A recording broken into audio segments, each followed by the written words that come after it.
Genuíno, tem uma questão aí que é: Lula está lá no Chile, volta hoje à tarde. Ontem, com Lula lá no Chile, o Boric soltou este tweet sobre a situação venezuelana. Agora, o regime de Maduro anuncia perseguição penal contra González e Machado, enquanto reprimem ao seu próprio povo, que exige que se respeite sua vontade expressa democraticamente. Reivindicamos pelo respeito aos direitos humanos dos manifestantes e dos dirigentes da oposição. A gente podia, né, Genuíno, ler de outro jeito esse texto do Boric, né? Agora, o regime de Lula anuncia perseguição penal contra Bolsonaro e os bolsonaristas, enquanto reprime seu próprio povo, que no 8 de janeiro foi às ruas para expressar sua vontade democraticamente.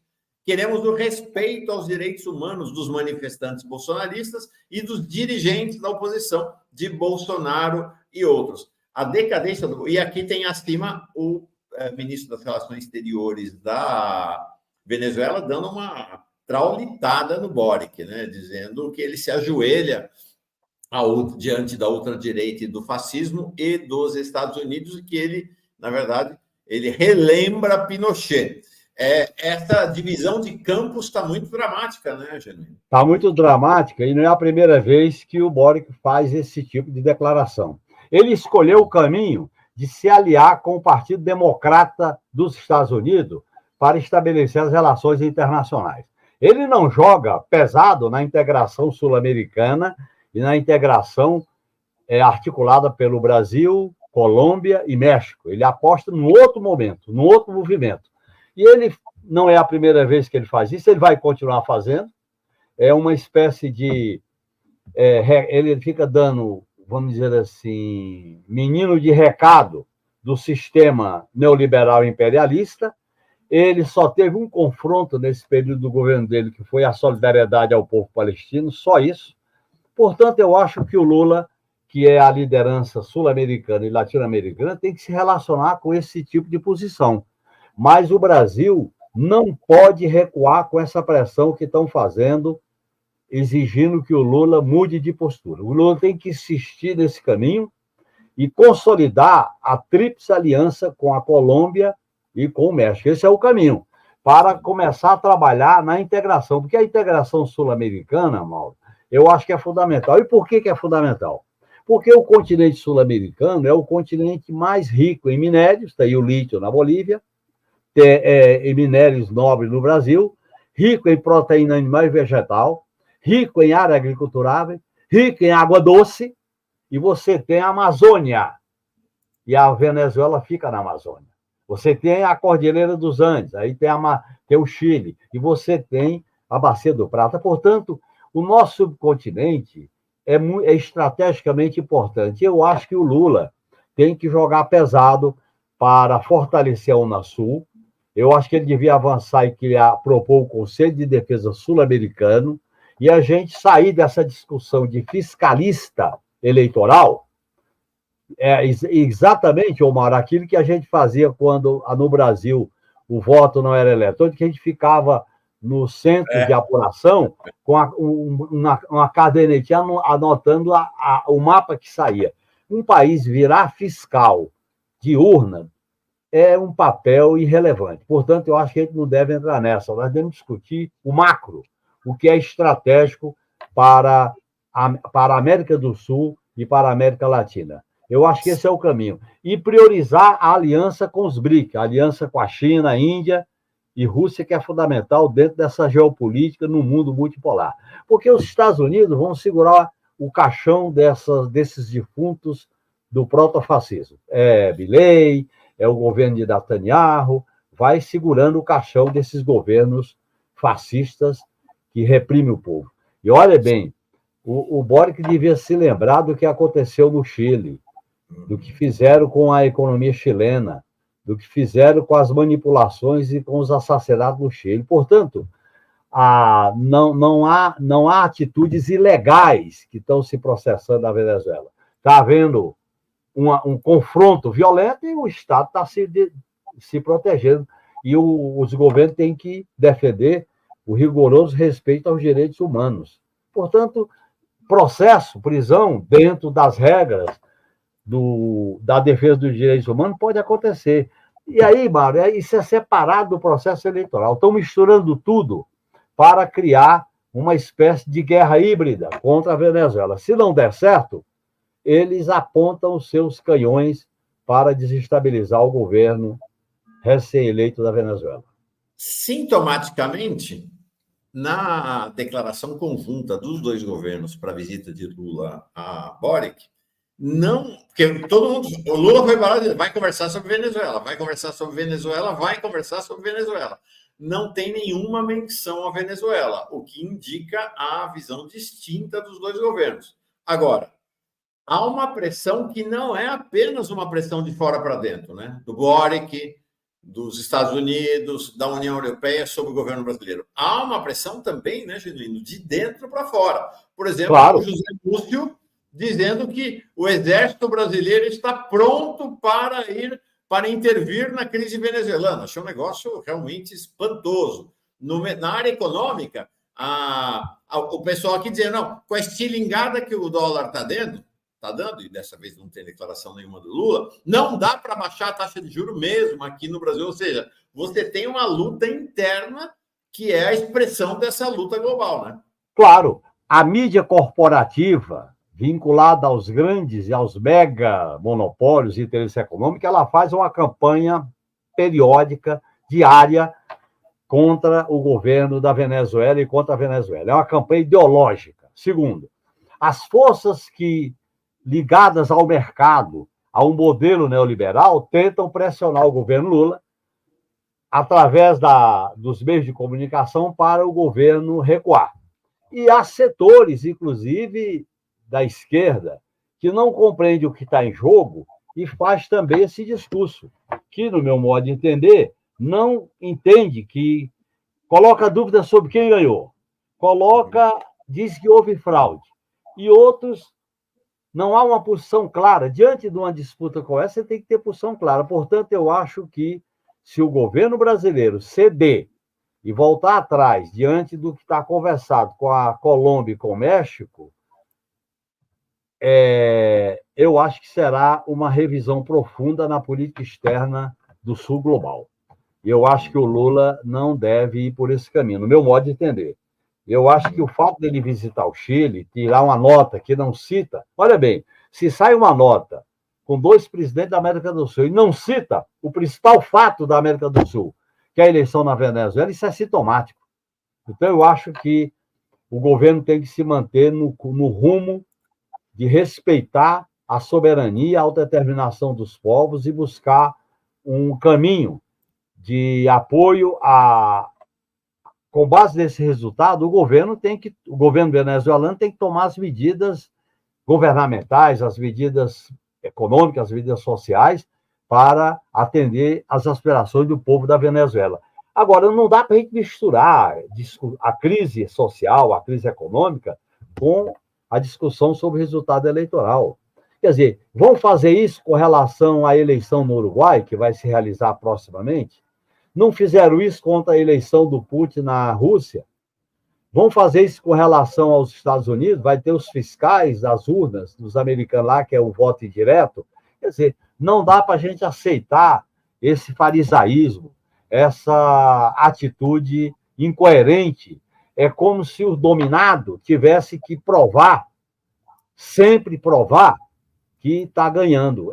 Inclusive, teve gente que diz, o ônus de provar é do dominado, quer dizer que os caras que acusam, os caras que violentam, não tem que provar nada, não, só especula. É um caminho muito fácil, quer dizer que quem ganha que tem que ter o ônus de provar que ganhou, diante de uma articulação, de uma manipulação que envolve mídia, envolve ONGs, envolve várias iniciativas políticas internacionais e globais para impedir o sucesso do governo da Venezuela. E eu repito, é bloqueios, é sanções. Eles vão querer aumentar as sanções contra a Venezuela. Agora, se o país se dobra, eles vão aprofundar essa política de América para os americanos do norte. Genuíno. Mas aí eu queria te indagar o seguinte: esse aqui é o quadro do mundo hoje, em relação à Venezuela, mas é muito interessante porque ele é um quadro do mundo hoje em relação, parece que é quase tudo, né? Em amarelo são os países que reconheceram a vitória do Maduro. Em vermelho, os países que, liderados pelos Estados Unidos em aliança com a extrema-direita, né? A Argentina e outros, reconhecem ou não reconhecem a vitória do Maduro, parte deles já reconhece a vitória do Guaidó González. Em azul, os que estão em cima do muro. O Brasil está meio nessa condição. Você acha, Genuíno, primeiro, que o Brasil deve aderir ao bloco dos BRICS sob liderança da China e da Rússia, primeiro? Segundo, você acha que tem condições políticas de o governo Lula adotar essa opção, ou ele deve continuar se equilibrando nesse, como eu digo, meio mussarela, meio calabresa? Esse equilíbrio, Mauro, é de pequena duração. Esse equilíbrio, diante da radicalização da crise, ele não vai se prolongar. Ele tem suas limitações. Agora, se o Brasil aceitar a pressão dos Estados Unidos de não reconhecer o resultado da eleição e ficar nessa ambiguidade, eu acho que a política de integração sul-americana estará em risco. Segundo, a aliança que tem como centro os BRICS para o Brasil estabelecer os seus interesses também vai estar enfraquecida. Se o Brasil sinaliza a prioridade do G20, não estabelece uma linha de diferenciação com a União Europeia, nem com os Estados Unidos, eu acho que é uma posição arriscada do ponto de vista do potencial de aliança com os países que integram o BRICS. Portanto, eu acho que o que está em jogo nessa questão são os rumos da política externa Sul-Sul. São os rumos de uma política externa que é diferentemente do Lula 1 e 2, que era num quadro de crise, que veio, inclusive, com aquela declaração que era marolinha. A crise hoje é mais profunda, ela é uma crise orgânica, ela é uma crise sistêmica que envolve todos os aspectos do sistema, e a política externa tem que ser definida à altura desse desafio. No meu modo de entender, o mundo caminha para uma situação em que o Brasil tem que fazer escolhas concretas e priorizar a aliança com os BRICS sem questionar as relações com a União Europeia, nem com os Estados Unidos, nem com o G20, mas definir claramente qual é o nosso lado. Eu achei muito positivo, por isso que há essa pressão muito grande, o Brasil se dispõe a negociar com a China a Rota da Seda. O Xi Jinping vai visitar o Brasil agora em novembro. Como é que vai ficar essas articulações e esses acordos com a China? Porque o mundo, Mauro, está num processo de convulsão. O mundo está num processo de crise. E um país como o nosso, o Brasil, tem que escolher qual é o lado que ele vai acumular, qual é o lado que ele vai se aproximar a partir da defesa dos nossos interesses. É nesse ponto que eu acho que o governo brasileiro, tem que manter uma postura firme, não ceder às pressões. Eu acho que a ambiguidade já causou alguns prejuízos para nós. Veja bem, reconhecemos o Estado venezuelano. O órgão do Estado proclama o resultado. As informações que estão sendo divulgadas mostram que esse órgão está produzindo informações com base nas atas para o Tribunal Superior Eleitoral. Nós vamos continuar sem posição? Não dá. Eu acho que o Brasil tem que caminhar para o reconhecimento do resultado eleitoral. Mas aí eu estou opinando como militante político, não estou opinando como representante do governo. E aí é muito interessante, né? Que enquanto o Xi Jinping vem ao Brasil em novembro, o Vladimir Putin convocou ou convidou, porque nesse momento a Rússia é a presidenta do BRICS, tá? Era para ser o Brasil, mas o Brasil priorizou a presidência do G20 em vez da presidência do BRICS. Então, eu acho que foi um erro essa escolha. Eu acho que devia ter ficado com a presidência dos BRICS. E aí vai ser o presidente ano que vem também. Nós trouxemos aqui já mais de um analista internacional, que eu acho que foi um equívoco no Brasil. Mas, de qualquer maneira, de 23 a 24 de outubro, haverá uma reunião do BRICS ampliado. E o Putin convidou o Maduro. Olha que interessante. O Maduro está sendo convidado pelo Putin para ir agora em outubro para a reunião do BRICS ampliado, que acontece lá na Rússia, e o Xi Jinping está vindo ao Brasil para discutir a integração do país na Rota da Seda. Ficar em cima do muro não dá, né, Genuíno? Esse muro está estreitando, né? Pois é. Agora, pode ter certeza, Mauro, o tensionamento aqui interno, as baterias da direita e da extrema-direita, da mídia conservadora, para pressionar o governo Lula vão aumentar. Eu não tenho a menor dúvida. Aliás, quando o Brasil defendeu a Argentina nos BRICS, que a Argentina recusou, ele devia ter comprado a briga e ter proposto a integração nos BRICS da Venezuela, até porque toda a produção de petróleo ficava com os países dos BRICS. Nós temos que fazer escolhas pontuais sem romper com ninguém, mas nós temos que priorizar. Essa é a questão central. Não dá para a gente fazer política hoje, Mauro, com esse economismo, com essa ecumênica, com essa visão ecumênica de que estamos fazendo a diplomacia universalista, diplomacia que não contraria interesse de ninguém. Nós temos que contrariar certos interesses para defender melhor os interesses do Brasil. E eu queria dizer que a declaração do ministro da Defesa é uma declaração que o governo devia repudiar. O ministro da Defesa fazer declaração que vai mandar tropa para a Venezuela para defender a embaixada do Brasil, a embaixada está ameaçada, coisa nenhuma. Esse ministro da Defesa devia ficar calado. Quando ele abre a boca para falar, ele representa o que há de mais reacionário nas Forças Armadas na relação com o governo.